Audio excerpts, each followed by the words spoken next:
Yeah, bro. All right. Welcome back, everybody, to the Locked Off Logic podcast with Tyler and Sam. We're super happy to have you here and talk about what I think is one of the greatest movies of all time, if not the greatest movie of all time, Logan from the X-Men franchise.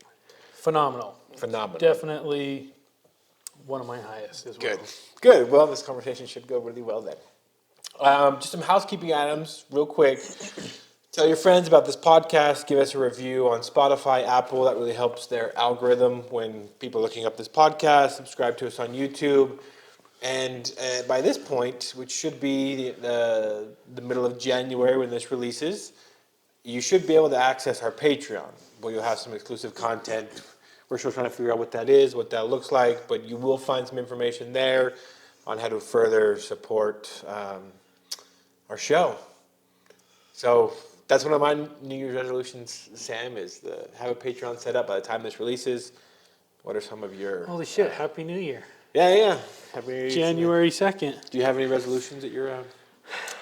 Yeah, every single year leading up to New Year's, I just start thinking, oh man, what am I going to think of?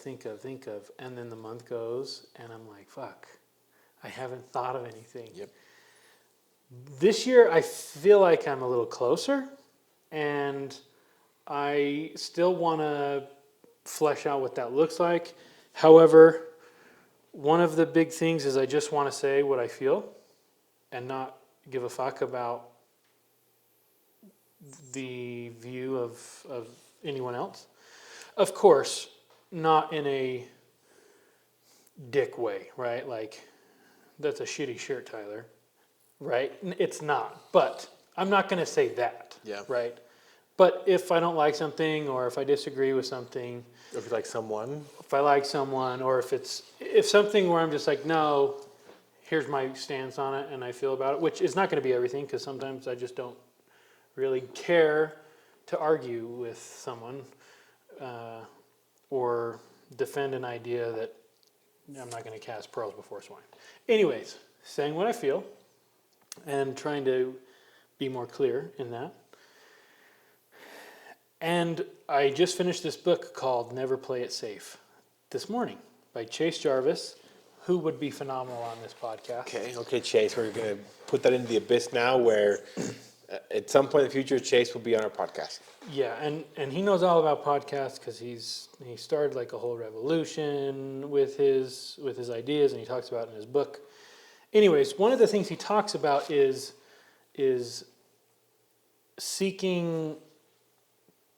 asking for what you want, trying to get a no, which is like asking for like outrageous and wild things just to see if you can get it. For example, go into a restaurant and say, hey, if I order this filet mignon and whatever, would you give me a bottle of wine for free? And if they say no, they say no. But if they say yes, you just got a free bottle of wine. Huh. And I will say, probably 90% of the times when I buy something, I will ask, do you do the ginger discount? And they laugh, and they'll go, I got you, 10%. So I get 10% off all the time. What? And it's just because I asked, right? So I want to do that with more things. Okay. I want to do that with more, I want to do this. How can what do I need to ask to get that, right? So I really do believe that the world is ours for the taking, and it's really dependent on if we just ask or not.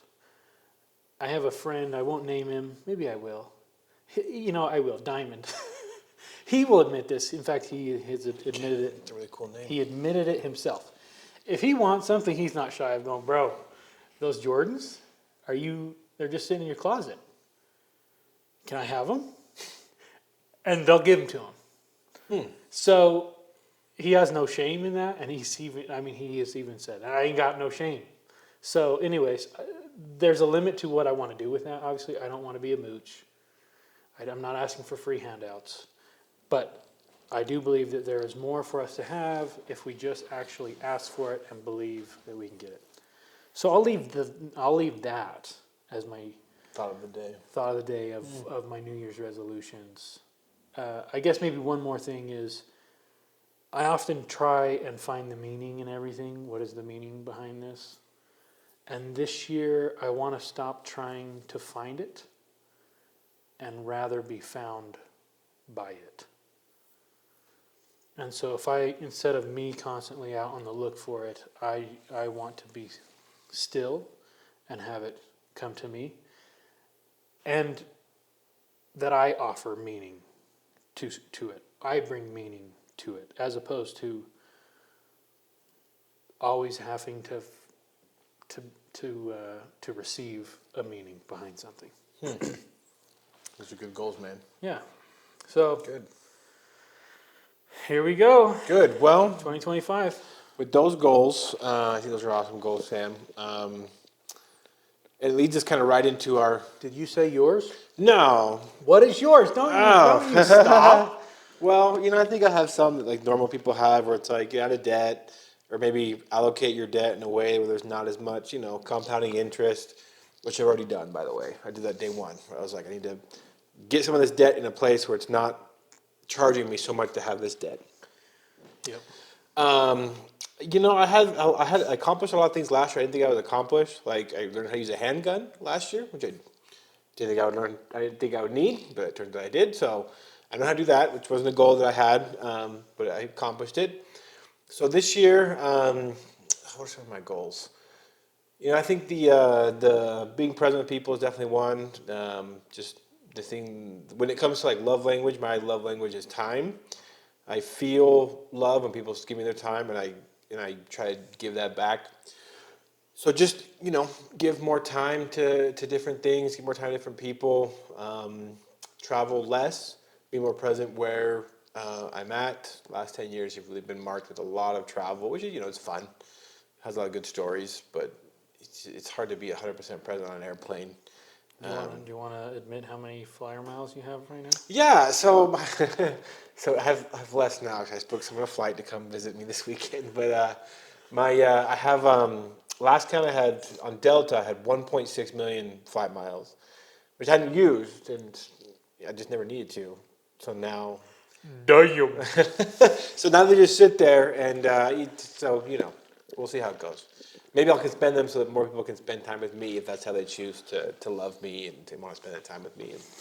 And it's so funny that now I need to go over my resolutions again because I have this computer screen at home and I made all these Post-it notes for my New Year's resolutions. And I see the Post-it notes every day for the last, 3 days, but I haven't taken them in yet. But, I think finding me is a good one that you talked about.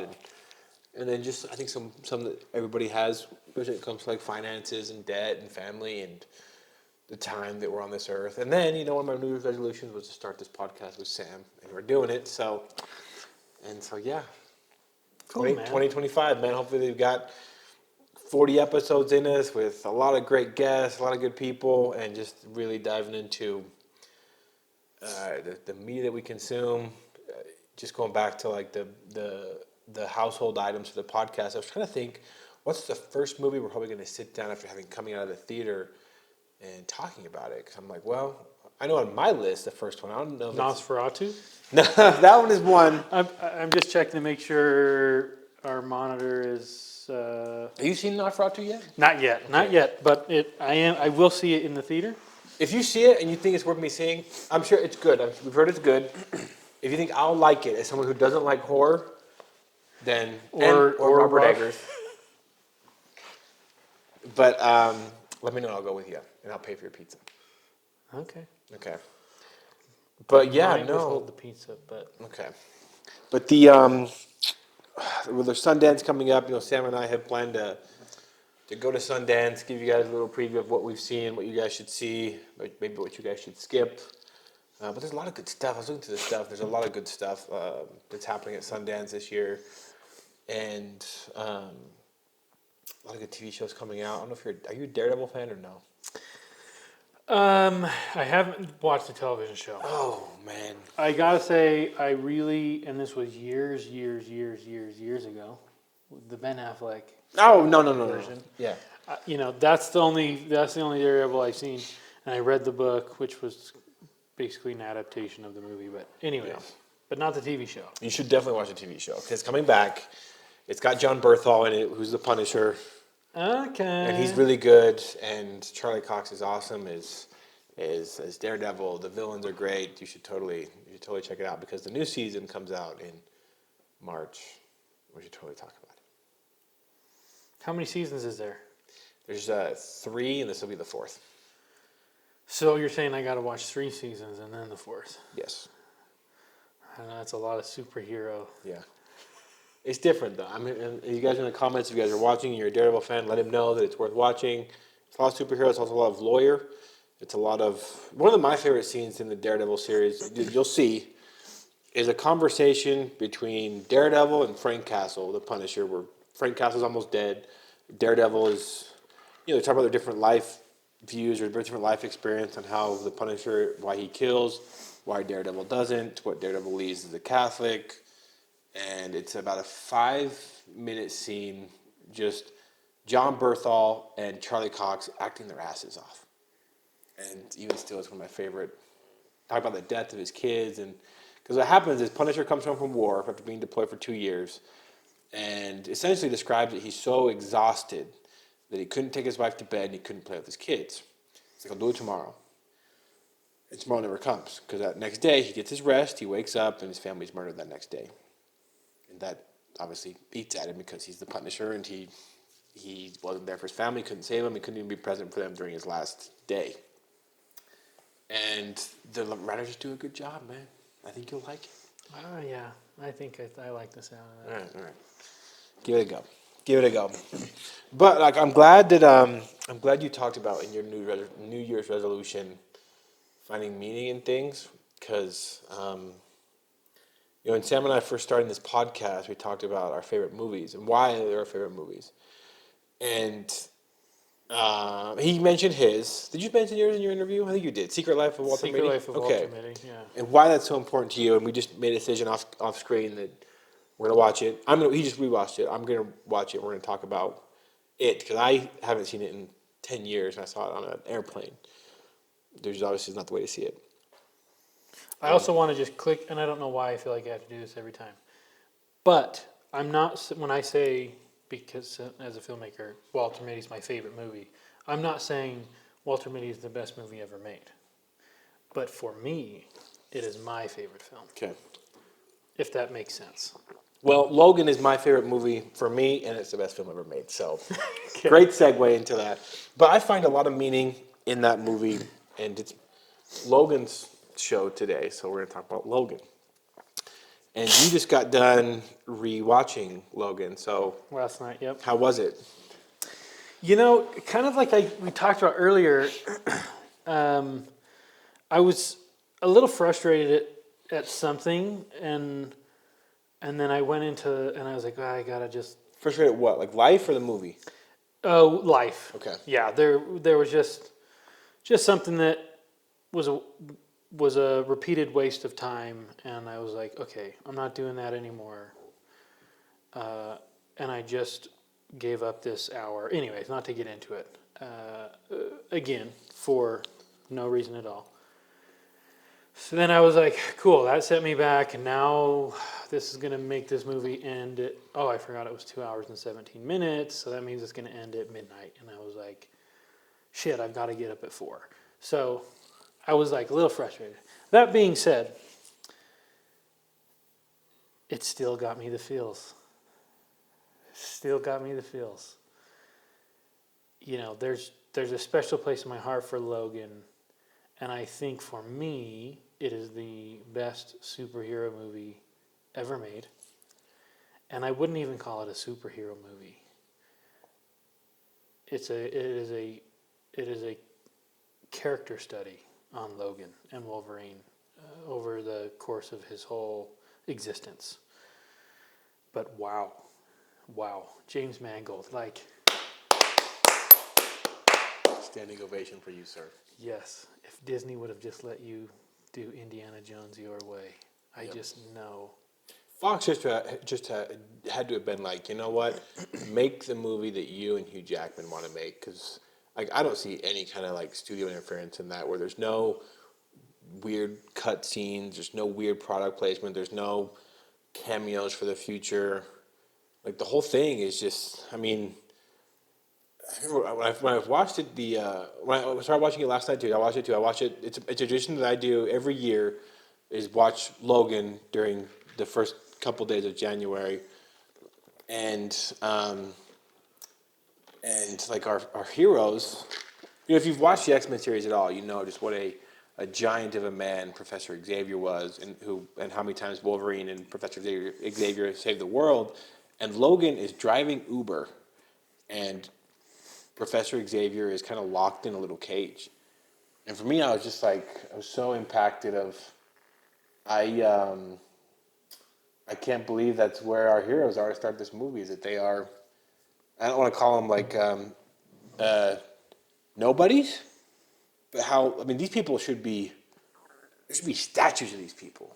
They should have so much money from all their promotions and book deals or whatever, and like they're driving Uber and they're locked in a cage essentially. Like, it starts us out with these legends in just a very unfamiliar setting. And even worse is that the thing that makes them special is superheroes, because there's really four main characters in this movie, if you include Caliban, the mutant that's the albino. Yeah. Caliban, Logan. He's the tracker. Yeah, but the tracker, whose ability is essentially going to end up killing him because he can track, and he gets kidnapped early in the film and used to track the heroes. That ability is going to end up killing him. Wolverine, this adamantium that has made him this unstoppable warrior for 2 centuries, is got to the point where it's poisoning his body. X-23, because of the adamantium in her body, lets it so she has no rest and no peace at all. And Charles Xavier, like there's a quote that the main villain says in the story of a degenerative brain disease in the world's most powerful brain, where his gift, which made him the most powerful mutant ever, is essentially killing him. It's interesting, just flip on the whole superhero genre of what makes you special is actually killing you. Yeah. Well, and as I was thinking about this, and one of the reasons why Logan, I think, is so profound to me is really X-Men 1 came out, I believe, in 2000. Yep. And that was my first entry-level experience into X-Men. I guess besides the cartoon. I did watch the cartoon. X-Men, the animated series? Uh-huh. Yeah, way, like... Dun, dun, dun, dun, dun, dun, dun. Yeah. Like 30 years ago, whatever, right? So I was a fan of that, but then into a live action version, right? X-Men. And immediately I resonated with Logan.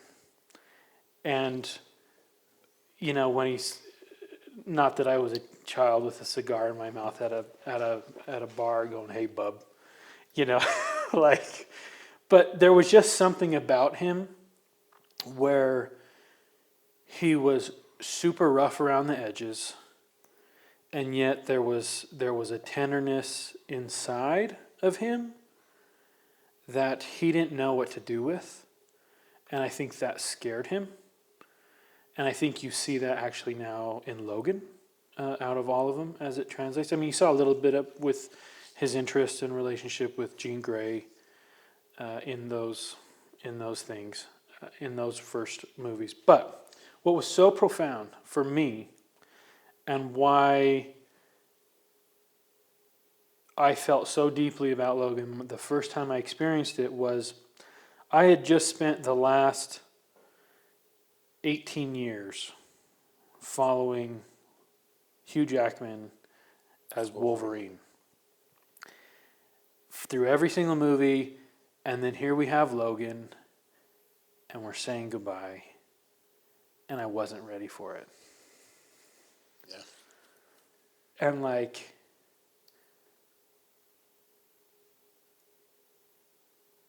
I felt like Logan did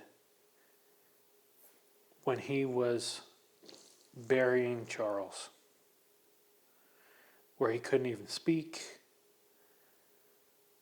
Like, he just, for the first time, I think he literally was at a complete loss of any sort of direction of where to go, what to do, where he fit in the world, because Professor X, Charles, brought him in to that school, right, as an adult, but welcomed him into the community, and that was really his first home.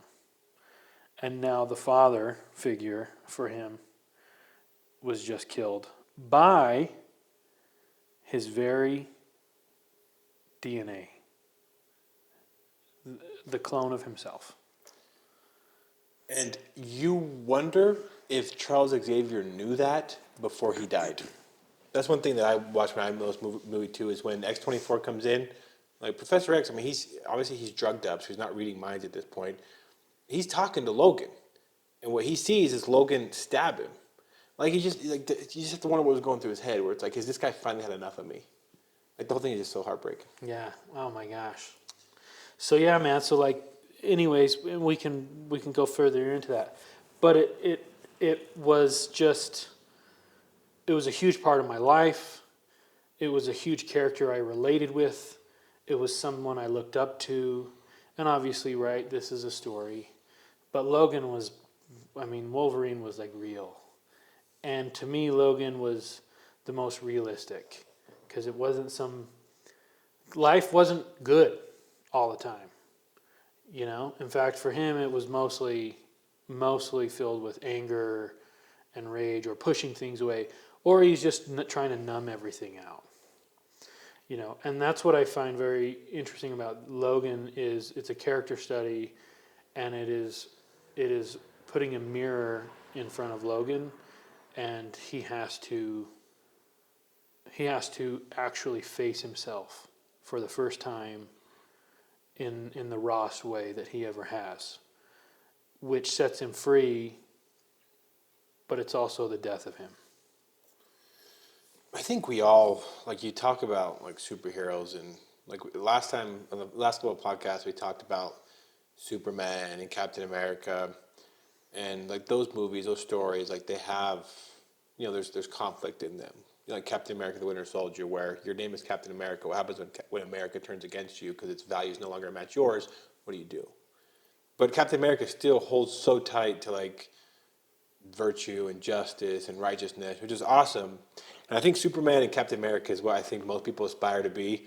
But in reality, we're mostly like Logan, where we're dirty, we are vulgar, we have language issues, we have addiction, we are rough around the edges. There's a really good interview that we'll put in the comments of these people that do a podcast similar to ours called Cinema Therapy, where we don't, like, Logan has a habit of pushing people away. You know, in his case, it's because there's bad guys always chasing Logan. They may end up dead. But deeper than that, there is a shell around Logan to where it's easier to push you away, because if you got to know the real me, you wouldn't like what you see. So it's just easier just to not have you close, because what you have here it's the best version of me. And the deeper you go, the worse off it gets. What you mentioned, you know, he has this inherent goodness in it, which is why I think that the line that X-23 says to him in Deadpool and Wolverine is so profound, where she's talking about Logan who's dead, but she was like my Logan was also exactly like that, but he always showed up when it mattered most. He couldn't help it because he was good. He couldn't help but show up when it mattered most. And this Wolverine's like, I ain't showing up. You guys are totally screwed when it comes to Cassandra Nova. And she knew. She was like, no, you'll show up. Because my Logan always showed up when it mattered most. And what I love about this whole journey that he takes with X-23, and we'll get into her character more in the interview, is that she's spent a week with Charles and Logan, and he has not been on his best behavior. He's sworn, he's treated her awful, he called a lady fat in the hotel, which, like, that scene made me laugh. Now I'm like, how do you pitch that role to that actress? Like, we need a chubby actress. You're gonna get called fat once, but here's $50,000, and so just deal with it. He's had rage attacks. He's had these episodes of impatience.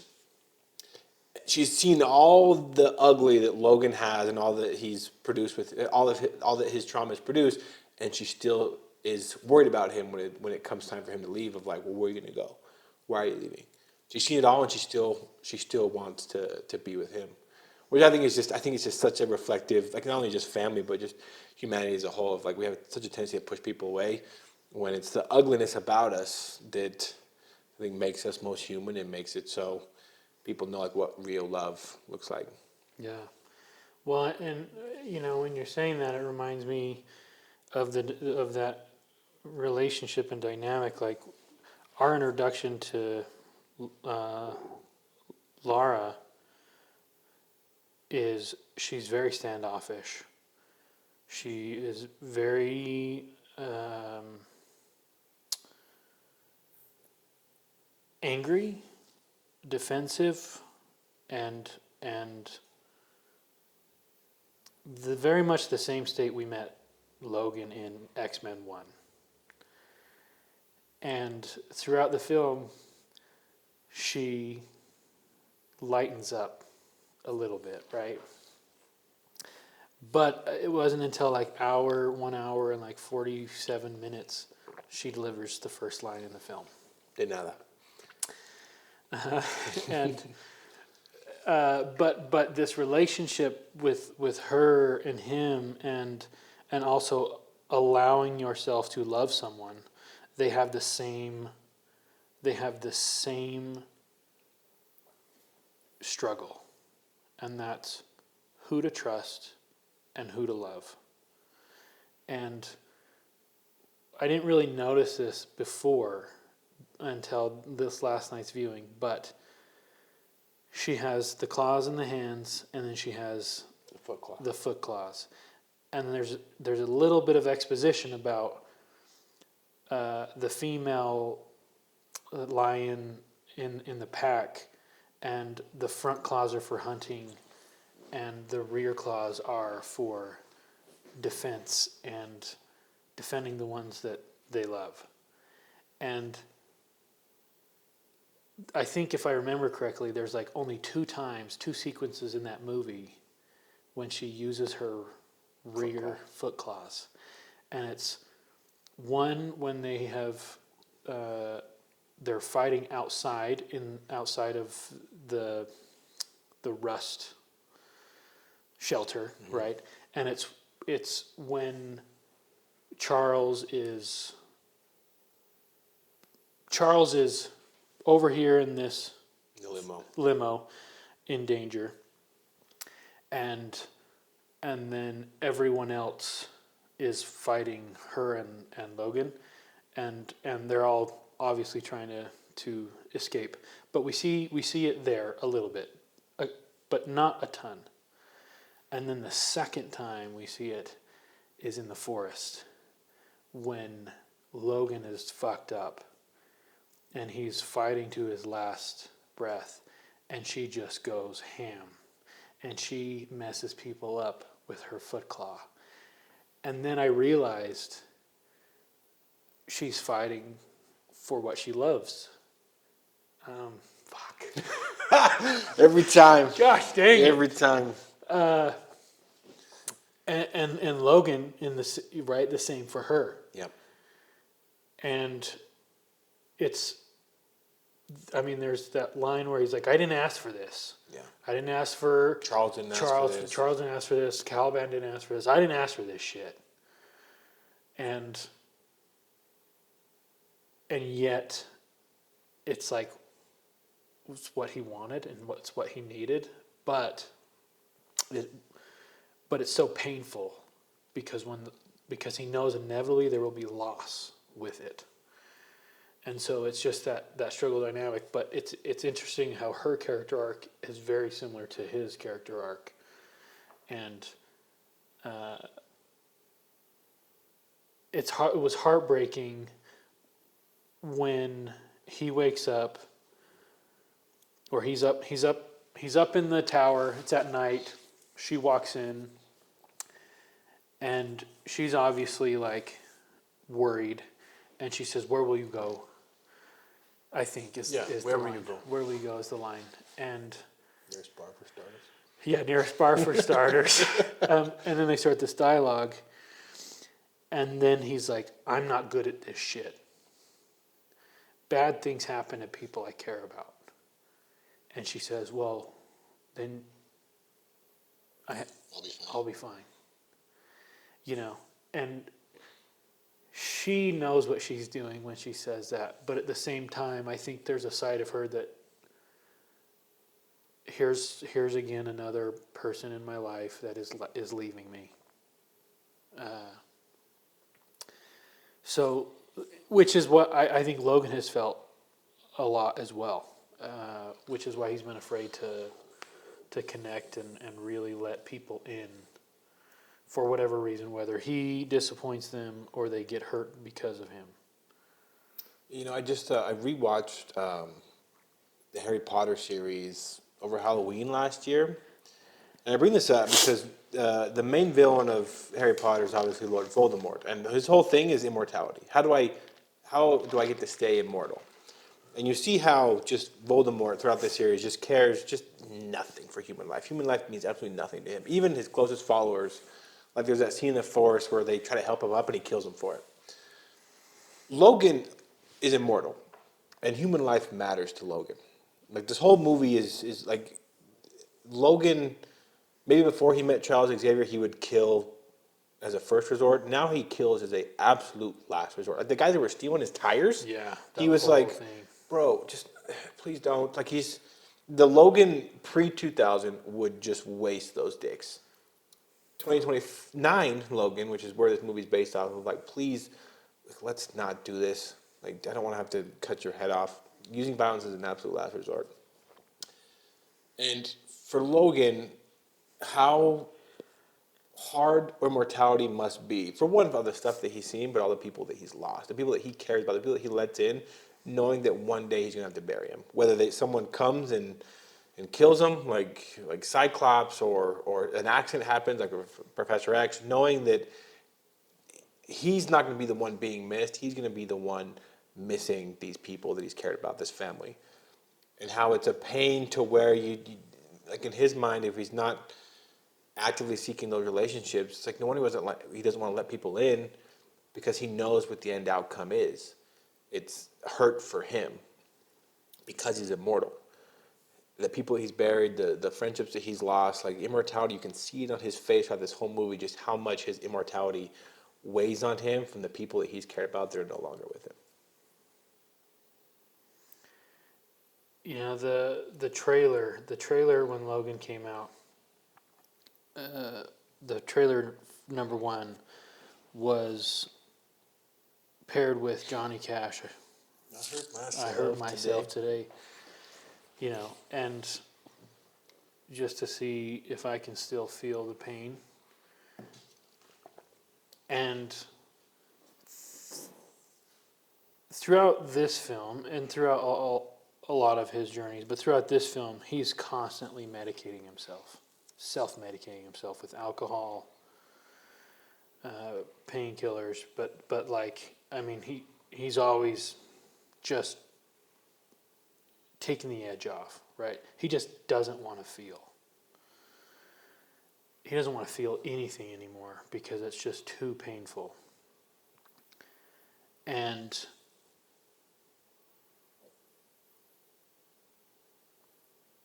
at the same time, and like I've said before, he's wanted nothing more to feel that feeling of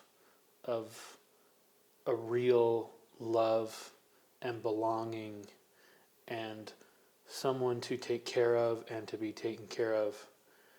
And that his last moment of when he goes, this is what it feels like, you know? Like that moment always hits me so hard. Fuck. Fuck. This is my favorite movie. You see, he's the one crying. Oh, man. I don't know. And it's like, why I relate with that so much, I'm like, is that Is that what I'm trying to feel? Is that what I'm trying to find? You know? Yeah. Is that what everyone is trying to find? Is that the thing that we're all after? And when it is there, do we even give it the time it deserves? Yeah. Yeah, I think, oh man, it's interesting because I had this question written down for you. I was like, I'm going to ask Sam what his favorite scene in the movie is. And I was like, I don't think I can do it because there's so many scenes that you could talk about of like, what are your favorite scenes? And there's a scene that always there's a scene that always gets me. For one, it proves that this movie, people's favorite movie for you. There's a scene in the hotel where Logan's getting ready to go sell the car. They're watching this old Western, and Grand Teton National Park shows up. It's my favorite national park in Wyoming. That's 90 minutes where I grew up. And I'm just like, this is my movie, bro. But there is, I remember I was watching this movie and you're consuming it, and I remember the first time I was watching it. It's almost like it's a very character-driven road trip story. And the hotel scene where Professor X is having his meltdown, the whole place is vibrating, and it's just Wolverine climbing up the stairs and just getting ready to just go ape shit on these guys. I remember the first time I was seeing it in the theater, I was like, I may be watching my favorite movie of all time. Just the feeling that I was feeling, because it was Wolverine's last ride, and there was something about the soundtrack. There was something about just.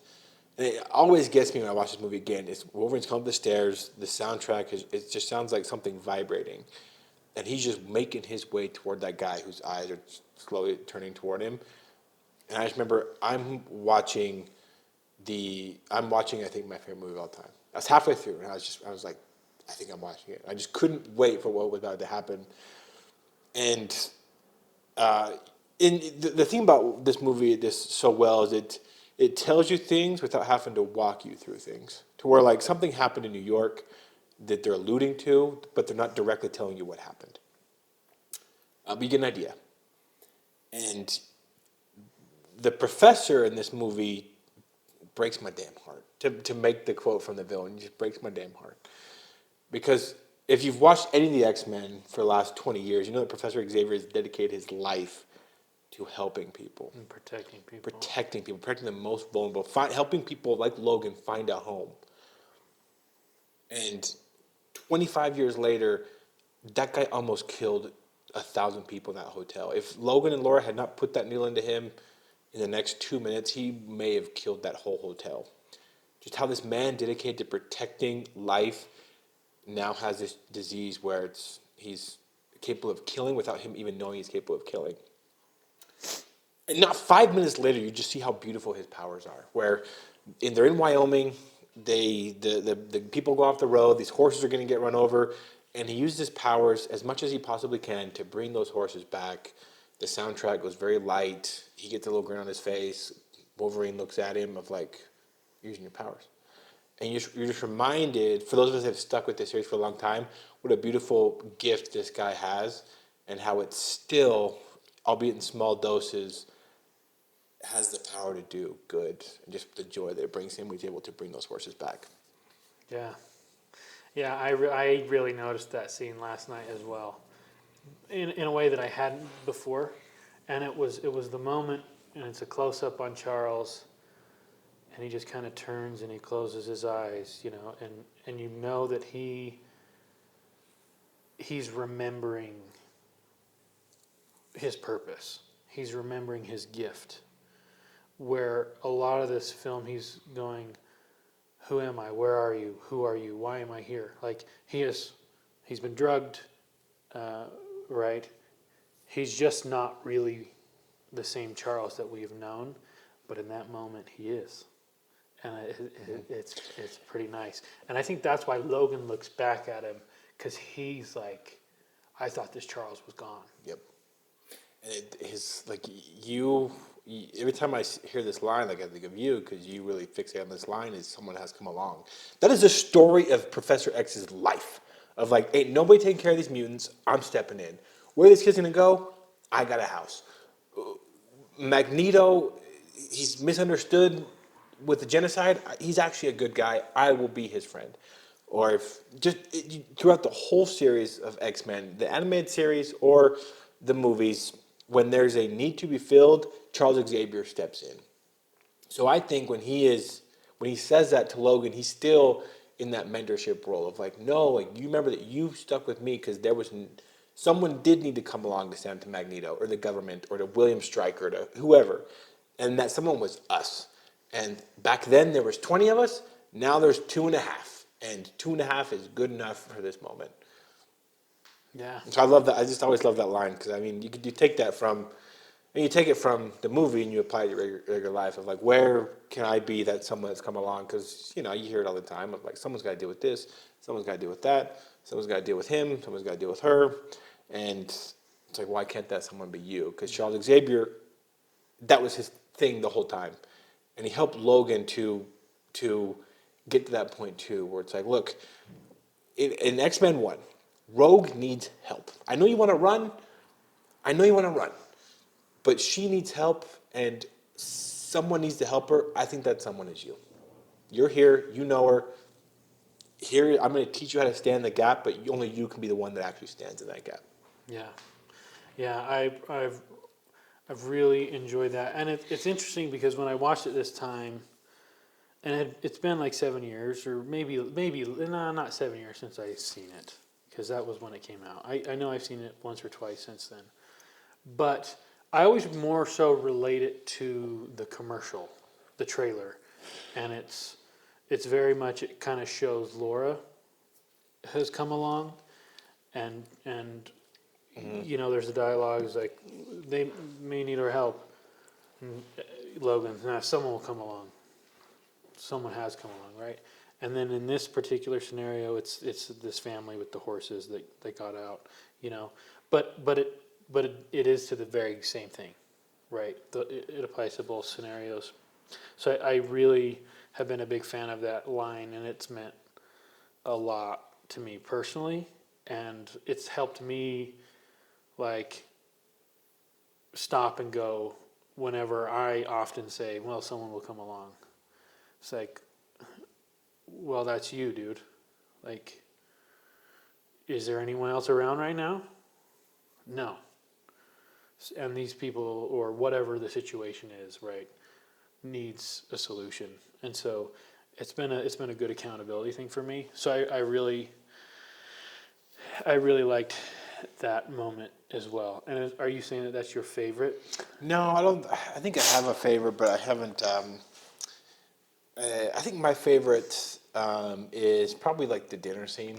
That's my favorite. Ah, see, you're what I'm talking about. The dinner scene, like I'll tell you why. And I'm gonna go off on a little bit of a tangent here, so I appreciate the space and the time. Is the dinner scene is so beautiful because it's just so normal, and there is nothing about this movie that should be normal. Freaking the robot cops, the Reavers, the violence, the trauma, the buying a boat to survive, the blood, the violence. Nothing about this is a normal life except for this one scene where they're just bullshitting. That's all they're doing is like just teasing each other, and like Charles being like, "Oh, he was such a shitty student. My gosh, you wouldn't believe the stuff he put me through." Which those of us that know, like we know, like, oh, this guy was a pain in the butt. Not just like just misbehaving, but also was like stealing girlfriends and stuff. Like he was not well behaved at all. And to see X-23, that's my favorite person in this whole scene. Is first off, credit to James Mangold for discovering Daphne Keane. I know that she has some parents that are involved in the film industry. She has, I think her dad is a director and a big time actor. But she took this girl, I think, when she was 10 years old, which is about 6 years younger than the traditional X-23 in the comics or the TV show. Usually she's an older teenager, more to like what you'd see in Logan or Deadpool and Wolverine. And man, she was awesome. First off, she's just acting real hard out. Like she's sweet, she's fierce, she portrays emotions on her face really, really well. Incredible. Oh, she's just so good. And like this scene, because like I have some notes written about her because when I first saw this movie, you know, I've been working with survivors of human trafficking for a long time, and Daphne Keene's performance as Laura, X-23, represents so many little girls and little boys that I've met across the world. So many of them. So I have like some examples here. Is is the yelling. Like, a lot of these survivors come from really violent homes, and yelling is just a form of communication. In fact, I was having dinner with a survivor here in Utah the other day that told me that her now living boyfriend, he's told her, "Why are you yelling at me? Like, this is not worth yelling about." And she didn't know. She was like, "Well, in my house we just yell."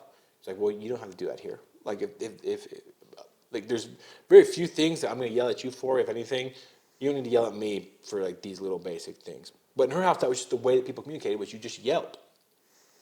And so he's actually like this boyfriend that she has, which is he's a really good guy, is helping her to develop that good habit, even like in her early 20s. The scarcity mindset, like how she's so protective over her things. When it comes like passing the corn, like she's scooping corn until Logan has to take it away. And like one of the ways that you gain trust of a survivor of human trafficking or survivor of abuse is you meet those basic needs. And Charles, he just did it. You can just tell this guy's done it before.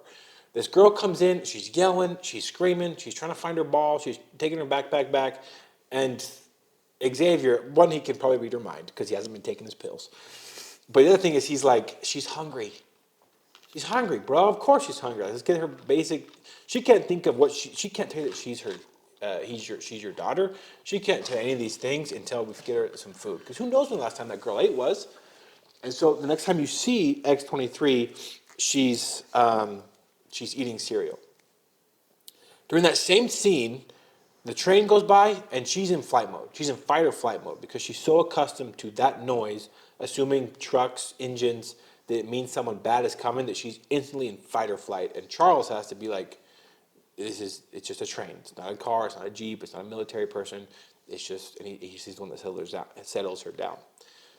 For survivors, there's so many things that can be triggering. Even like the temperature in a room can be triggering for a survivor. And Charles is aware of a trigger that's happening. Whatever's happened in her past with cars and trucks and potentially trains, he knows. And he does the thing to remedy that. A lot of her trauma, with some of the flashbacks on the cell phone, you can see where he opened, Xander Rice, the villain of the story, tells the nurse where it's like, these are not children, they're things. They have patents. We don't kiss boo-boos, we don't celebrate birthdays. If they don't work, we throw them out. And so a lot of Laura's behaviors you can attribute, because that's probably how she was grown up that entire time, and essentially made her body into a weapon. She's very observant of just how normal people are supposed to act. She's very observant of just, well, for her it's not normal. Right? She's used to probably abuse, being slapped, being hit, and she has some habits even of like self-harming. Like there's a scene where she's trying to cut her wrist and she won't bleed. She won't stop healing. You can see like the devastation in her face. You can see her slashing her wrist, wanting to feel pain, but she just can't. But there's a couple different times where she learns everything by what she sees. Yep. Yeah, you just about half the movie is just her watching things. And I have a couple things written down here of just how she observes things and like her search for beauty. So for one is the mannequin scene.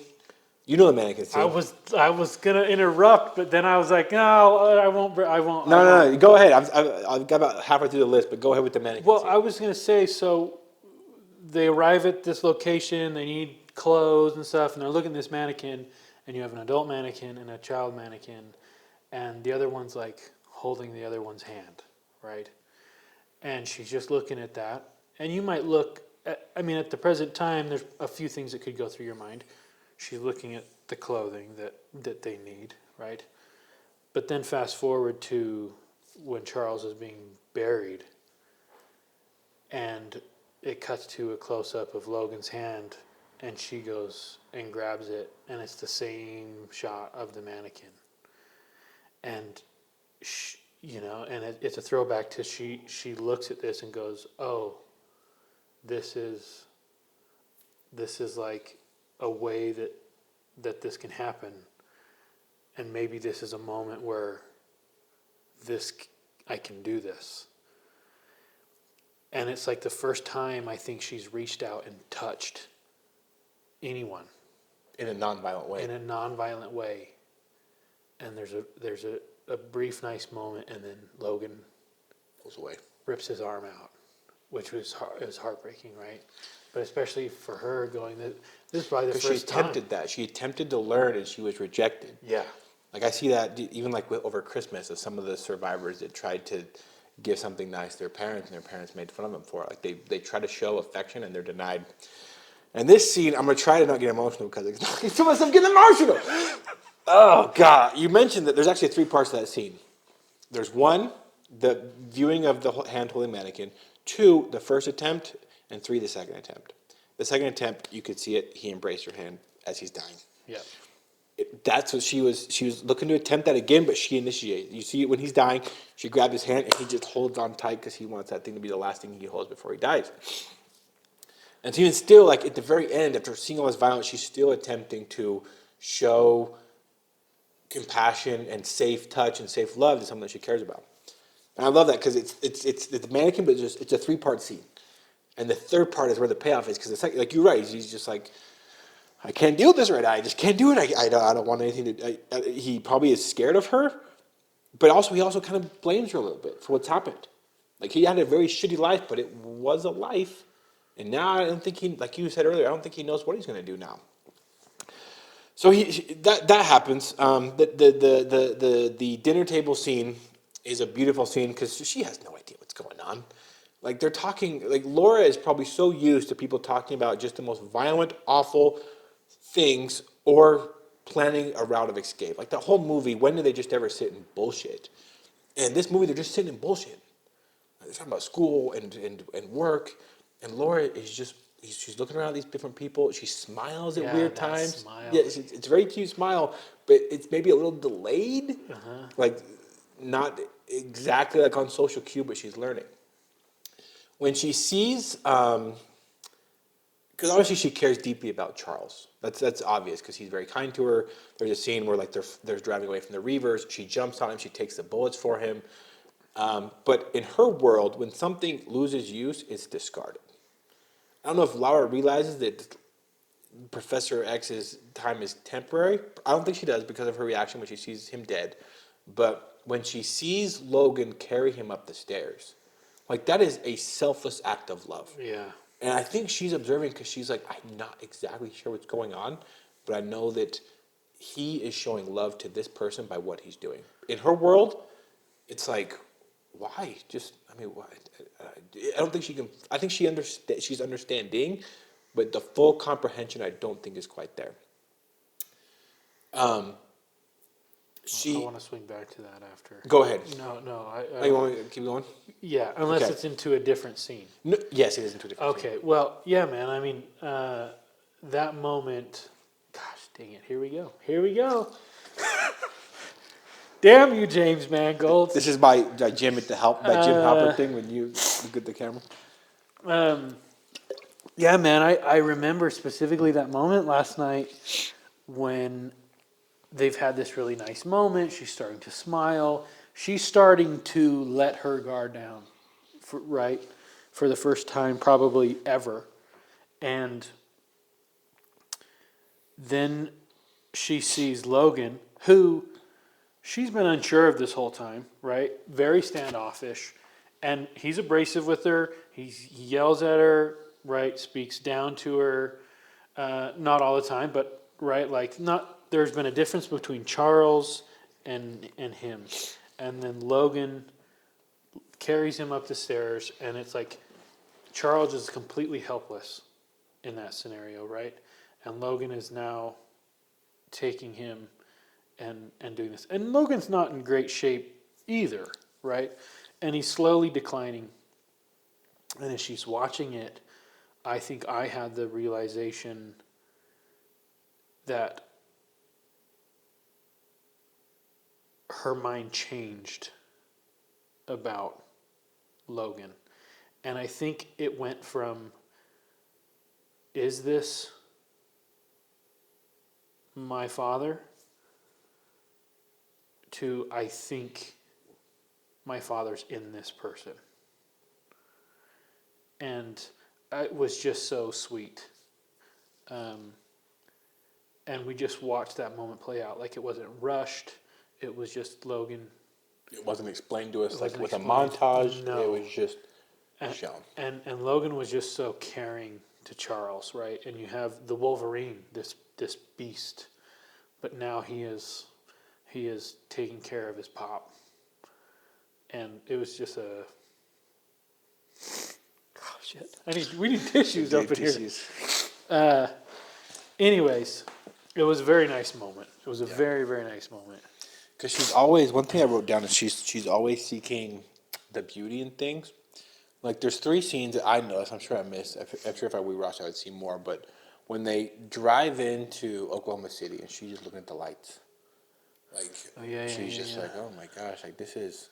And she looks at Charles, and he kind of is like, and she's like, yeah, this is cool. When they save the horses and they load the horses up, she kind of like just steps up on the trailer and is like looking in. She's like petting the horses. Like, when has this girl ever seen a horse or like seen something, an animal that's calm and it's caged but it's not freaking out? So she's observing that. And then the music scene with the guy too, like with the teenage boy. Like, for me, I would be like, if that happened to me, I don't know how I would react. It's like she's just watching. She's got her head like right up to your ear. And she just listened to the music, you know? And he's nice. He gives it to her, and he's like, here you go. Like, you can listen to this. And just how she's finding that beauty in that art and that music. And, like, who hasn't done this? I do this at least once a month where I put in my headphones, and I just scroll through my phone. Like, you get nostalgic looking at pictures with a background of music. She does the same thing. She has this song playing in her head, in her earphones. It's giving her some kind of emotional reaction to where she pulls out the picture of her friends, Delilah, Rebecca, all these different people. Rebecca. And that's the only one I remember. And she's just looking at the picture. She's nostalgic, and the art, the beauty is giving her some kind of emotional reaction. Yeah. And that whole farm scene, like, I'll go back on that one in a bit of just how that ends up, but I'll just keep going with X-23 since I've got this. I'm kind of on this X-23 chain, and how she mimics so many attributes that I find from like survivors of trafficking, is the nightmares that she has of people hurting her. You know, nightmares are very common for the girls in the foundation, and that interaction is probably the most vulnerable interaction between those two before he dies, of her being like, I have these nightmares, and Logan being like, I'm suicidal. And just that connection between the two of just sharing their pain and understanding each other's pain, I think it's just a beautiful moment that leads into the next day of just the tension between the two. For one, you mentioned of just the scene where Logan kind of pushes her away, where I don't know what to do. She says, I'll be fine because you don't care about me. I also think the lack of exchange for money confuses her. Because I, obviously, like with working with, I'll tell you a story. So there's a girl in my foundation who I first met when she was 16 years old. She was trafficked since she was 8 years old by her mom, by an American guy, by a number of different people. And the first time I sat down with her, man, she hated my guts. Hated my guts. And the first thing she said to me was, I'm not going to have sex with you. We sat down, we got our drinks. She was like, I'm not going to have sex with you. That's what she told me. And I was like, great. That makes 2 of us. I'm not going to have sex with you either. So now that we got that out of the way, let's have a conversation of how we can help you. And this girl was really confused because she was like, well, why don't you want to have sex with me? I was like, I just don't. Like, you're a kid, and like that's not what a real man and real adults do. But for her, she was so used to that I don't think that she could grasp that concept at that point in her healing. In this movie, the Richter, one of the kids that can make things float, he's like, Laura told me everything you did for her. Take the money. Here's the money. Go to the nearest bar. And he looks at the money, looks at her, looks at the money, and he's like, you keep it. Well, and he says, and Richter says to him, this is why you did it, right? Yeah. Yep.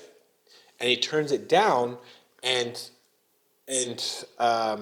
I think, based on my experience with survivors of human trafficking, that Laura, in her healing, that kind of like messed with her brain a little bit, because she fully expected him probably to take the money, and he didn't, which was something that she thought he would do. She thought that he would take the money. He didn't. So she loves him more, but she's also pissed at him and confused of why she's having this emotional reaction. And when people are confused emotionally, they can lash out, which I think is at some point like where their conflict came in, to where obviously like the conversation opened up and both sides shared kind of what they were feeling. But I think every relationship that she's had, including that nurse, like that nurse was essentially paid to take care of her. Everything that she's had in her life before that point was transactional. Yeah. And at this point, it wasn't. There was no exchange of goods. And Laura, with the healing that was taking place in her, I don't think she could fully cope with the emotions that she was feeling. Which I had never noticed that until this latest showing. I've watched this movie every year since 2017. That was the first time that I noticed. Obviously, I've noticed that he didn't take the money, but this is the first time I noticed her reaction after, where she's watching the whole exchange. He says no, and then everything kind of just goes to where it goes toward the end of that scene. The daddy scene.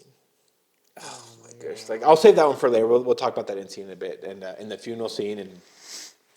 But Daphne Keane, after this movie, the actress, she went on to speak at UNICEF, and this UNICEF conference was a thing about child soldiers used around the world. I mean, child soldiers are used everywhere. They're used in the drug war.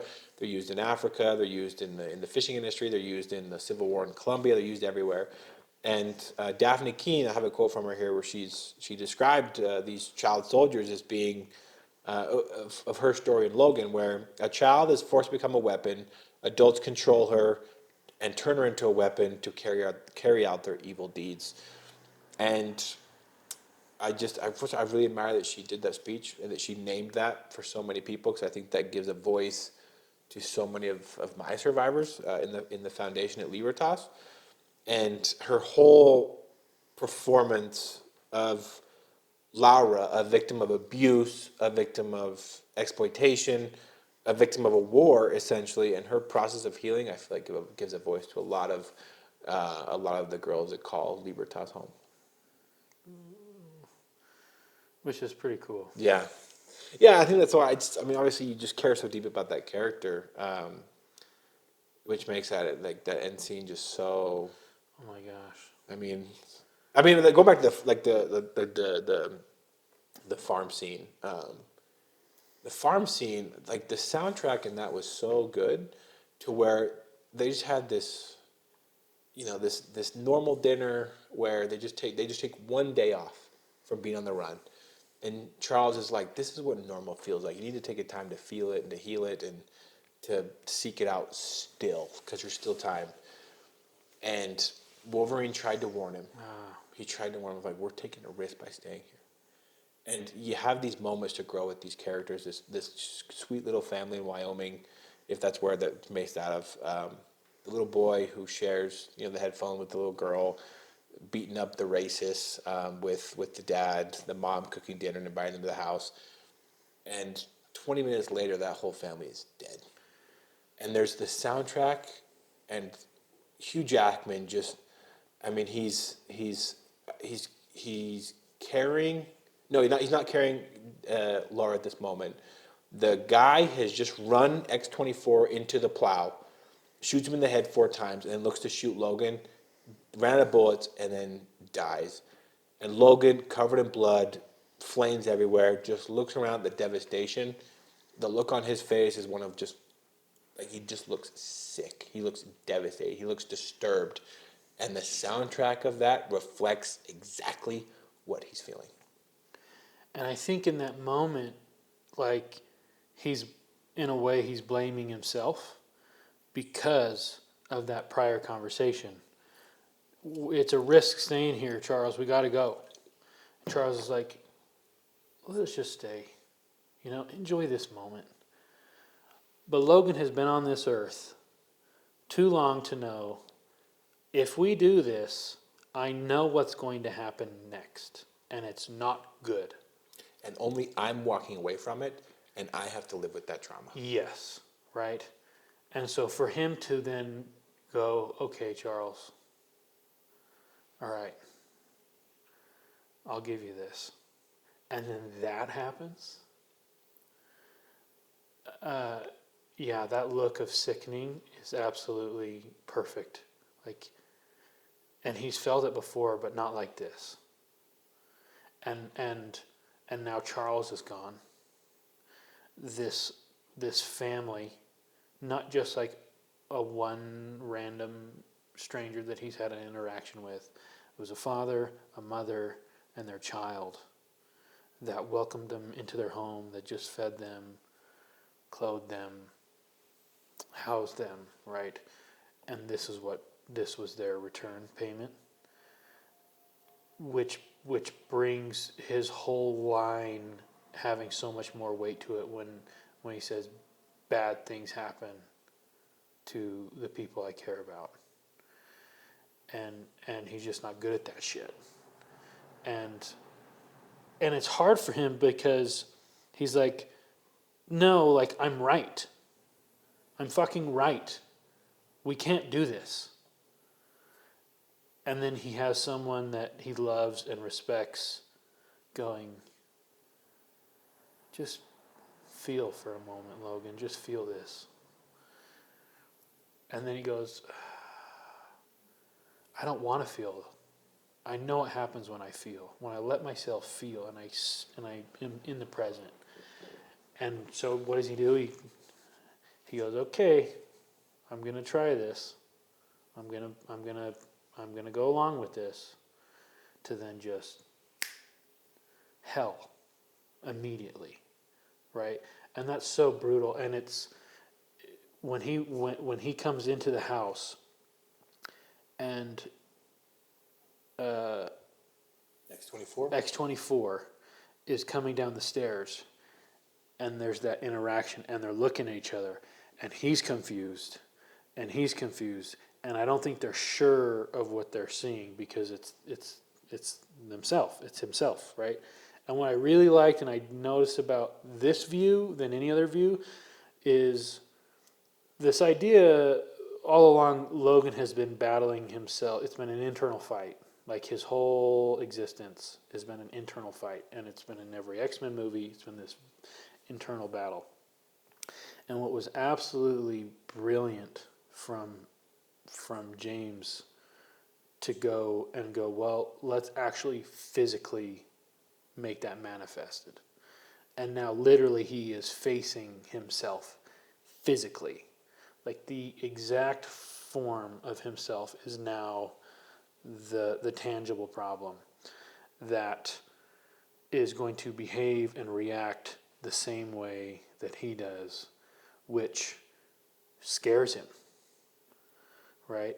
And I think that look of confusion of like, who is this, what's happening, and walking into all of this death, I think he was scared. I think he was scared of the man walking down the steps, and it was because it was the man in the mirror. Yep. And then, oh shit, what did he do? Charles, well, what did I do? Like, I let us stay here for the night, you know? So I thought it was just really well done to actually physically manifest that idea of an internal struggle with literally the DNA rebuild of you as a mirror image is the toughest villain. So I just thought that was really well thought out. This reaction, I think, is just, I mean, like his just fury on the truck. It's like, at that point, what else do you do? Like, you've lost everybody you care about. You're kind of a single dad now. Like, you just gotta hit something. I think it's a very human reaction to what he did, and like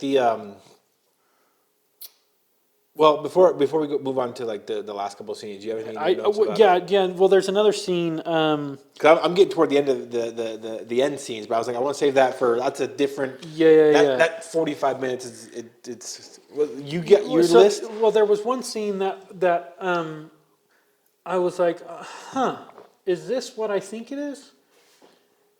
And I want to go read back and watch Hook to see if this was. But there's a moment when Hugh Jackman's they've journeyed to this place, which he thought was all bullshit, right? And he's been sleeping for a couple days, and he kind of wakes up, and there's all of these kids around him. And okay. and I go, holy shit! Is this a moment from Peter Pan or Hook and Robin Williams when Peter Pan is kind of like waking up and believing and starting to believe again, and all of the kids around him are like, Peter. you know? Huh. And it was this moment where this whole time, Logan's like, this is bullshit. Why are you believing this? Yeah. This is not real. Eden's not a thing. It's not a thing. It's not a thing. It's not a thing. This whole idea of you're going to go to a better world or a better place, that there's people here for you, it's all shit. It's all made up. It's a fairy tale to make you feel good about something, right? And then there's that moment, and I think he starts to believe again. And I think he starts to feel hope again, and I was like, oh, this feels very much like this moment from Hook and Peter Pan and all of these kids. And maybe I'll go back and watch it and compare the two and go, oh no, this is different. But even like the characters and the way it's laid out, it's like, oh, this feels very much like the same staging and blocking from even like the little chubby black kid, you know. Yeah. Which I want to have something to say about that kid. I actually sent him I followed him on Instagram a few years back, and I was like, "Hey, I loved your role in Logan." He commented back one time. Oh, cool. But I have something else to say about him. Anyways, it was just this little moment that kind of brought that memory to me, which was fun, and I was like, wow, if this really was like the intention behind it, also like, what a great thing to reference. Someone who has lost belief and starting to believe again. Yeah. I love when the kids come in, because like we talked about, Sam and I had a phone call, just, BSing before we had a meeting, and we just, because like, you watch these movies, you're like, well, Laura's immortal. She's taking bullets like it's no big deal. Wolverine is immortal to a point. Obviously, his healing factor is not working like it was. Why don't I just don't leave the farm and just waste these dicks. Just waste them. Just kill them all while you're running. But the presence of Charles Xavier, the presence of the family, the presence of Caliban, the presence of the family, they add an element of immortality. Where it's like, we're not running from these guys to protect us. Obviously, we can take a bullet. But we're running to... because the longer we stay here, the more likely the people we care about get hurt. And then when they go up, and Logan wakes up, and the kids start effing with him, like cutting off his beard and stuff, and then they're seen with Laura and all these different things, where they have that connection, and they get the medicine, and then the kids essentially they leave, they try to go to Canada, which brings up an interesting conversation about immigration, where these guys are being pursued, it's violent, and there's a safe place, and all these people want is just a place to just not be chased and not be hunted. I think it opens up a really interesting conversation about immigration. But to not get too political, we'll talk. We'll keep going with what we were talking about. Logan, at that point, he's rejected the money. He's been left. He said about as many goodbyes as he can. His job is done. Like the Reavers, Xander Rice, all these people, they're not after Logan. Like X-23 didn't kill Logan when they had that face-to-face showdown. He was not the target. Professor X was, because obviously he has that brain disease. It could kill a lot of people. But X-23's always been the target. They want her gone. They want all those kids gone. And at this point, Logan can go find the nearest bar. Why not? I mean, nobody's watching him. Everybody they care about is gone. And he sees those drones. And that quote from Daphne Keane, Laura, in Deadpool and Wolverine, it comes backwards in full circle, where he always showed up when it matters most because he can't help it. He cannot help it because that's what he is. He sees those drones, he met those kids, and he was like, he knows this is probably a death sentence. And he's like, Cowabunga, bro, here we go. And he goes off into the woods. And that's, you get the start of the forest fight, which I think is one of the best So good. superhero moments in the last, forever. Because his portion of the story is done. He doesn't need to do anything more, but he can't help it. Because despite him berating his daughter, despite him treating these kids not super great while he's there, the moment comes where the Reavers have found these kids. They're outnumbered, they're outgunned, and he just can't help himself because he's behind the hair and the claws and the rage. There is a good human being there, and when the moment comes where he needed to show up, he showed up. And so he shows up. Like he shows up, and obviously that scene where he just goes berserk. It's a scene that lasts maybe 15 seconds, but I feel like every Wolverine fan waited a year to see it on the big screen, where he just goes nuts, berserk, and cuts all these people up, and has this connection with his daughter, and the confrontation at the end with X-24. He's outmatched, he's outgunned, but he uses his brain, he uses his heart to include the kids, to trick these people, to gain an upper edge in this fight where he's obviously going to lose. And you know what I love? I love how they didn't let the villain give his monologue. Where Xander Rice goes in, he's like, I am the guy who ended your humankind. He's getting ready to give this big, long speech, and Logan don't give him two shits. Just shoots him in the neck, shoots the guy in the hand, and continues to fight. And I just, that whole scene, I just, like the kids getting involved, Logan and the X-24 battle, and how the bullet that Logan was going to use to kill himself, it's just interesting how Daphne Keane, the actress, but Laura, the character, used that to essentially kill the part of Wolverine that he was most afraid of. Yeah. I don't think I put that the way you've just said it there. Yeah, wow. Yeah, that's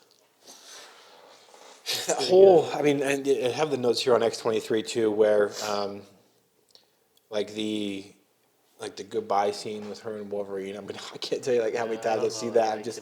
Every time I just start to bawl. I see it 1,000 times. I know it's how it's going to end, and every time I'm just like, it's just such a moment of. I mean, you watch. There's a nostalgia part of it, where you grew up with this character and you might not see him in the same way or the same version. At that point, we didn't think we'd ever see him again. You have this moment between father and daughter where they're both experiencing something they've never experienced before, and you just feel for them that it's so fleeting. That this moment of just love and acceptance and caring, and I'm glad they got that moment, but it also breaks my heart they only got it for like 15 seconds. How she calls him daddy. I don't see anybody just not just sobbing at the end of that. And jeez. James Mangold, Daphne Keane, and she's just acting her little heart out. Like Hugh Jackman, a legendary actor, and Daphne Keane is on par with him in this moment, just acting her little heart out. And I've followed her career ever since. Like she's been in some really good things. Like his Dark Materials on HBO Max is great. Obviously, she came back as X-23. I hope to see her. I hope she's the MCU Wolverine going forward, because I'd love to see another 3 or 4 movies with her as a central character. But in that moment, just her. Just saying goodbye to her dad, saying goodbye to this person that she let in. The funeral scene is what gets me the most now. Like I watch this whole scene, I watch him die, say goodbye, I see them fight like his father and daughter. In the funeral scene, there's a couple different things that just made me sob. For one, of just how, just that moment that, because in superhero movies, we're so used to the big sky beams. We're used to the Thanos coming down, the Loki's in the sky.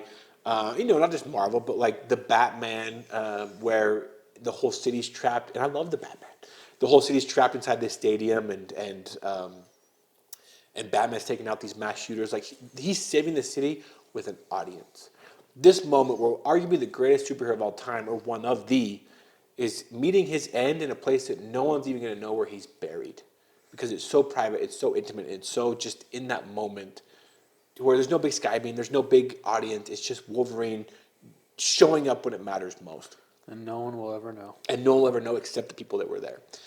And the people that were there, you can just see the reverence. As Daphne Keane is giving this speech, the No More Guns in the Valley speech, just describing her dad to just absolute perfection. The kids, and they're victims as well. Like they don't know how to exactly comfort her in that moment. They're just there for her physically. They should be in a normal world. They'd be hugging her. They'd be holding her hand. They'd be doing all these different things. But they don't know how to do that either because they're also from the same lab that she's from. So they're being present with her as she's mourning in a way that makes sense to them. And that little boy, the little chubby kid. The thing that gets me the most is you see how tight he's hugging that Wolverine doll? Like you see this doll. Like he had it in the, Wolverine's all been pissed off the whole movie that they've been commercializing the X-Men and lying about their stories and doing all these different things. And he was playing with the doll while they were screwing with him with his beard. But after witnessing what he just witnessed and knowing what Wolverine and Lara just sacrificed for him, like he's hugging that little thing. Like he's got that thing so tight. During that whole funeral, when they move on to the rest of the woods, go up to Canada, he's just holding that thing. And that's what got me the most this time. I was like, oh no. I don't know why I never clicked this, but so much of my attention is focused on her. I think I've never noticed that. Watch it again. And it will get you. I need a. I don't know if I can do it right away. You got it. There's because it's been commercialized. The stories of Wolverine's like, this is bullshit. Eden's not real. Wolverine has never been more real than that kid in that moment because he just watched him give his life for him, and so he's got this little doll that represents Wolverine 10 years ago, and he's just hugging that thing because for him now it's like, no, this guy was real, and this guy saved my life in a way that no one will ever know, and so you fast forward, in 7 years or 8 years, however long it's been since movies come out, where Daphne Keane is sitting down with a different Logan, and she's like, I got to grow up because of you. Lots of kids got to grow up because of you. Because of that movie, gosh dang it, I think of not just Lara, but also this kid, where he's not Wolverine's clone. Like he's not, I don't know whose powers he got. Electro from Spider-Man, like he's electrocuting people. But he's a kid that got to grow up because of Wolverine's sacrifice. And man, he was hugging that doll tight at the very end of that movie. And like he's hugging it tight. He goes off in the woods. Lara looks at his grave, turns the grave over, looks at it the whole way until she's off screen, and it zooms in on the X. But I never noticed a little boy before this, just holding on so tight to that Wolverine doll. I didn't notice that. Well, I think I just had an epiphany as you were talking about that. Ugh. In that, right, this whole movie with the comic books and the commercialization, and there's even a line somewhere where Logan goes, I mean, something along the lines of like, some of this happened, but not the way, not any way close to like the reality of what had happened, right? And it's these people that have wrote these stories about these X-Men, and there's a constant reference back to, I'm a big fan of yours, like, oh, I live and breathe the Wolverine. Like, there's all of these stories of who Logan is up to this point. And I guess I just realized is that moment is who's going to now write Logan's story moving forward. And it's those kids. And the world will know Logan totally different forever. They will remember mutants different forever because of that moment. And I think Logan has wanted to rewrite his story his whole life, and that was it. And then in Deadpool and Wolverine, when she says, I got to grow up because of you, these kids got to grow up because of you. That, for me, is like the only saving grace of Deadpool and Wolverine. Because as I was watching this film, and I enjoyed Deadpool and Wolverine, but as I was rewatching Logan, I just couldn't help but feel, I wish I never would have seen Deadpool and Wolverine. And I know they're like, this is a different Logan, this is a different Wolverine, this is not the same, we're not changing anything. I don't think you can do that. I don't think you can go, well, this actually doesn't change anything, but now here's another Logan. you know, and I just watching this film, I was like, man, I just wish that they wouldn't have made that. And then I'm conflicted with that quote from Daphne Keane when she says, "I got to grow up because of you," right? And it is a rewrite of who Logan is moving forward. So I'm conflicted there. Maybe my ideas and things will change behind that, but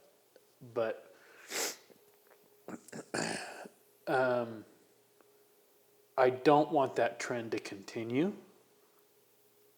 And that's one of the reasons why I really like James Gunn in what he did with Guardians of the Galaxy, is where like stakes were high, and if people died, they died.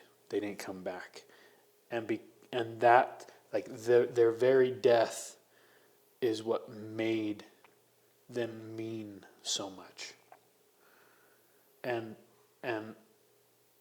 I believe, I could be totally wrong, but I think it was Jon Favreau, and maybe this is totally fictionalized and it was a story, but it was something online where, and I think it was James Favreau, where he is having a conversation with Logan about Deadpool and Wolverine, and he says something along the lines of, "Hugh, don't come back. You had the greatest exit of any superhero. Don't come back. You'll regret it." And I don't know, like, I wonder if that was real, and I wonder if Hugh feels that to some degree now. I think he's probably really proud of Deadpool and Wolverine, and I enjoyed Deadpool and Wolverine. I did, but I just don't. Deadpool for me is not in any category close to Logan. Yeah. I just don't care the same about those characters, like. But I care deeply about Logan, and I don't know. I hope that my mind will change so I don't feel this way. But I was like, man, I just wish I never watched Deadpool and Wolverine. Yeah. But that's okay. So what were your thoughts on the last scenes of Logan? I know I just went off for just like, I remember. I'll let you go. I'll let you talk about what your thoughts on the last scene. But so I've seen a lot of movies that have like impacted me emotionally over the years. I mean, the first time I actually experienced what people would call was like absolute cinema was probably in The Fellowship of the Ring. I was like, I can't believe I'm freaking watching something this great. First I ever cried during a movie. It was a religious movie my mom made me watch, and just really, emotionally moved. But when I first watched Logan, I mentioned the scene in the hotel where I was like, I think I may be watching the greatest movie of all time. And just the soundtrack and everything was going on. And then when I first went to Logan, I went alone. The theater was packed, and it was just the magic of the movie. No one was on their phones. Nobody was talking. Everybody was just taking the moment. There's no real humor in Logan that people feel like they have to laugh out loud. There's no corny jokes that you have like that one person that's like laughing at. It's a serious movie. It's a character study. And at the end, I remember I just sat in the theater and just cried. I don't know what I was crying about. I don't know if I was crying at like the last scene, or that I was losing someone that I grew up with, the nostalgia, seeing Hugh Jackman, seeing Daphne Keane, all these different things. I remember I just sat and cried. I watched the credits roll. That was before you actually encouraged me to do that for every movie. And I I wasn't the only one. The movie theater was packed, and I was sitting, I don't know, like in the 15th row or something with like 90% of men. Yes, 90% of men, and all of us didn't say a word, and we're just crying. None of us said a word. I could looked over, saw some stranger, crying. Looked over here, same thing. Just taking in what we had just witnessed and feeling it together. And then the movie ended, the lights came on, we all walked out, and we weren't embarrassed to be crying. And I just remember It was a quiet moment. a quiet moment. I remember the drive home. I was just like, I just couldn't really just like emotionally. I don't know if I was prepared for what I had just seen and what I just felt, and I just drove. I just drove home, and I remember just. I say a word, no music, no podcast, no radio, nothing. Just because it impacted me, and even still, like even talking about it now, like just this different things that happened that moved me, like these lines that you mentioned, the just you talk about like rewriting his story, because like you just talked about this. I promise I'm almost done. I'll give you your thoughts on like the last couple of scenes, but you talk about the Wolverine that they knew from the comics. Like those kids cutting his beard, that's probably what they were doing. Yeah. Was like, I wanted this guy to look like the Wolverine that I've read about, because this guy is kind of a dick. He's yelled at Daphne, Laura 3 times already. Like he slept this whole time. Like this is Wolverine. In the woods, when they're just getting destroyed by the Reavers. Reavers are taking these kids out. They're shooting them, doing all these different things. And you hear the growl, the roar. And those kids be like, that's the fucking Wolverine. That is the Wolverine. Like, I know exactly who that is. And then the soldiers, they turn around. It's James. It's Daphne's dad. It's nothing. It is like, it's the Wolverine. Like, you hear the soldiers of like, left flank. It's the Wolverine. And those kids, the same thing. Like, the kids turn around, they listen. And then it ends with Laura, X-23. She turns around when she hears that roar. She's like, I know who that is. And that's not Logan. That's not the guy that we left on the mountain. That is the Wolverine, and he's pissed, and he's coming. And that's what changes the fight. Is that the guy that they read about, he's coming, and that's why he gets held so close at the end. Yeah. Man, that roar. Oh, Um, it's so good. It's so good. And it's just so just. I've only ever heard that roar one other time in the X-Men series where I get like pumped up about it. It's when they invade the X-Mansion in X2 and Wolverine puts his claws in the guy up against the fridge and he's just roaring at him. And you're just like... Well, I obviously felt that in the movie. But what I really remember most is online there is an ADR session, which is an after dialogue recording, is what that stands for, where you film stuff in real life and the audio is no good or there's problems, so you can't go and re-record the video. It's too much money. So we're going to take it back and we're going to bring the actors in the studio, put it up on screen, and we're going to like try and rematch that moment and put the audio to that. Anyways, there's an ADR session with Hugh Jackman, and it's when he's running through the forest. And there's a moment, and he's doing it, and he's getting into the character again, and you see, there's like a flip. You start out you watching Hugh, and it's real life, right? It's not movie. Here is a recording of Hugh Jackman behind the scenes, right?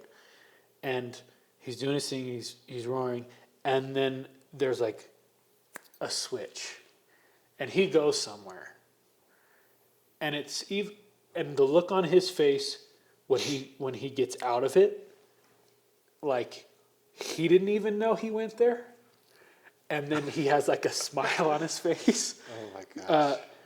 And it's like he goes to this place, and it's so real, and I want to know where he went to in his own life to get to that moment, because then it translates on that screen, and that roar, like it is so deep. It is his final cry, and it echoes through the woods, and it's like shit. And it's so like, oh man, like one thing that I really hate with modern cinema is like these like applause baits, where it's like you put in a scene intentionally to get applause out of the audience. Like I went to a Spider-Man No Way Home showing at like 7 a.m. I think we both did, just to avoid the people that would be clapping every time Tobey Maguire showed up. I think it ruins the moment. I think it encourages people to treat the movie as if they're watching in their living room. I don't like it at all. if that moment happens in... Except for Sweet Molly. Oh, that's true. That's true. The Sweet Molly moment was well earned. But in that moment, you kind of feel like people should have cheered. Like you get the Berserker Wolverine and he's pissed and he's roaring and it's getting intense. But I almost feel like you're so like the anticipation is so tense of like what is about to happen that you can't. You couldn't clap because like when I was watching it the other night, I kind of wanted to clap in my living room, but even still, after having seen it every year since 2017, you just are just like you're preparing yourself emotionally and a little bit physically of what is about to happen because you hear that primal final cry, and it is awesome. It is awesome. But what are your thoughts on the final scenes? So, Like from the time that they... Yeah, so like, I mean, echoing a lot of kind of what you were talking about, and we talked about a few things, but there's two things that I'm like, I do want to touch back, and I want to go back to like the death of him, and then her giving this speech, right? Her whole life, death has meant nothing. She's witnessed it. She's been a part of it. She's brought it. Like death is Just something that's regular and occurring, and like the sun coming up every day. Life really has no meaning, right? And I think when they're in the hotel room and she's watching this movie in this film, and then there's death and the scene that she outplays, right? It is a different viewpoint on death. And she's curious about it. What is this? Why are these people emotional about separating from each other and going away from each other? And it's like a permanent thing, like, and you need to go your own way. Like, she's never experienced, so she's been very curious about it. She was very curious about it, very observant, right? And then she goes through all of this thing, and then in the span of a couple days, right, like Charles dies, and I don't think she realizes fully what that's like, and she's super confused. But then when Logan dies, like I think it's the first time she's now viewing death as mourning, and she's never experienced that before, and she's attempting to revisit that the best way that she knows how, and it's going back to this first time that she saw this scene and this separation, and the other kids don't have the same reaction she does. They do. I mean, you have the chubby kid with the doll, right? But she doesn't know what to do right now with this death, and that's what makes it really heartbreaking. I think for me in that moment is this is the first time she's going, oh, death can mean pain. Death can mean real emotional hurt. And death has shown me that love is a real force. So there's that, and I think why, and I'm so grateful that I got to experience the Wolverine as we know it in my lifetime, in the time frame that I did, from an 8-year-old kid to now a 32-year-old, where I grew up with him, right? And Hugh Jackman was my favorite actor forever, and I just, like, Logan and Wolverine was like, in a way, my own hero, right? And I looked up to him, and I liked how rough he was because there was this rough side of me that I could relate with, and I felt like, okay, like, I'm a freak. I'm not a mutant type, so to speak. And leading up to this, there were so many superhero movies where there was just, you die, you come back, or, oh, nope, there was this thing that happened. And so there really was no loss. But I think all of us going into it with the maturity of having been with him from the beginning had a sense from the trailer of that song with Johnny Cash and the imagery that they showed. It was like, is this really the end? And I think there was a side of us that was, it's time. And Hugh Jackman is like, this is the last time I'm ever playing Wolverine. And he was going, no, like, I'm for sure done. Regardless of what they want to do with it, like, I'm done. And it's just the right time. And so it's like, oh, like, the Wolverine as we know it is going to be over. And then we're watching it, we're anticipating it, and then it happens, and it is real. And we know that Hugh Jackman's not coming back at that time, 7 years ago. So this is the end. This is really it. Like, for those who associated Wolverine as their hero, this was it. This was over. This was the moment, and we're never going back. And you felt like you lost a brother. You know, an older brother that was rough, but in the end, like, Still be a hero. Still be the hero. And I think that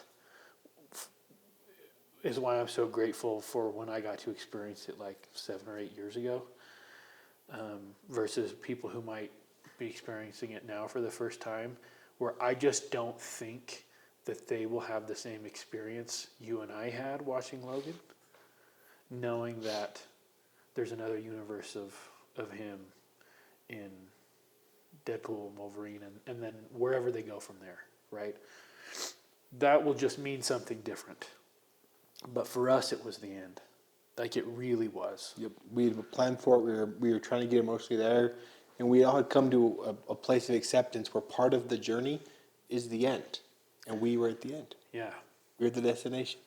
And I think that's why watching it through this time around, after just seeing Deadpool and Wolverine, I just was gutted. And I was like, I wish I never would have seen that. So, not that I don't support Hugh Jackman And the money he cashed from Disney with that movie. but the message, I think, is like, yeah, you're right. Like, I mean, I'm not going to lie. When they announced he was coming back, I was like, oh, that's cool. That's a good idea with like Deadpool Wolverine. The tone of that movie is so different. Not that it's, bad. It's nostalgia bait and a good, there's some good nostalgia there. It's very silly. It's very, there's some character moments that you can gain like these gems from, like the one with him and Laura. But I think the overall message of Wolverine stays the same, where you don't have to be Superman to be a hero. You don't have to be Captain America. You can be this. I mean, again, like, he's drunk off his ass in Deadpool Wolverine. He's belligerent. He's doesn't want to be there, really. I mean, he openly says, like, because I was drunk off my ass, my X-Men got murdered. By whom or by what, I don't know, but they got slaughtered. But still, when it matters most, he can't help but show up. He can't help it. and when Charles like, there's still time. There's still time. And that message, like, there's, regardless of how broken we are, how addicted we are, how selfish we are, how violent we are, ungrateful, whatever, right? All of the worst traits. If we're standing or sitting wherever we're at right now, there's still time. And that's what I find, like, just very beautiful about this. And at one point there will be no time. And in reality there will not be a Deadpool and Sam. Like, I won't come back after my time. You won't come back after your time, as we know it. So AI clone of us or something. yeah. So, anyways, I just walk away from Logan, just really appreciating that this journey of life and all that it has, its ups and its downs.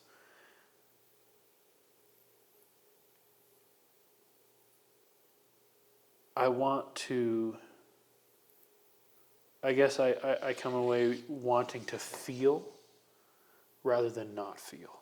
Even if that's pain, I would rather feel than not feel. And, I think, and, we'll close with this. I think there's have a bracelet on that says "Don't be what they made you," which is I think we didn't even talk about this quote. no, we it's didn't. like, But it's that moment. it's that moment. End. It's the end, and Wolverine is talking to Lara at that moment because Wolverine went through the similar trauma as she did, where a lot of abuse, a lot of trauma, a lot of reasons to not feel, a lot of reasons to not care, a lot of reasons to kill, a lot of reasons to embrace your inner monster.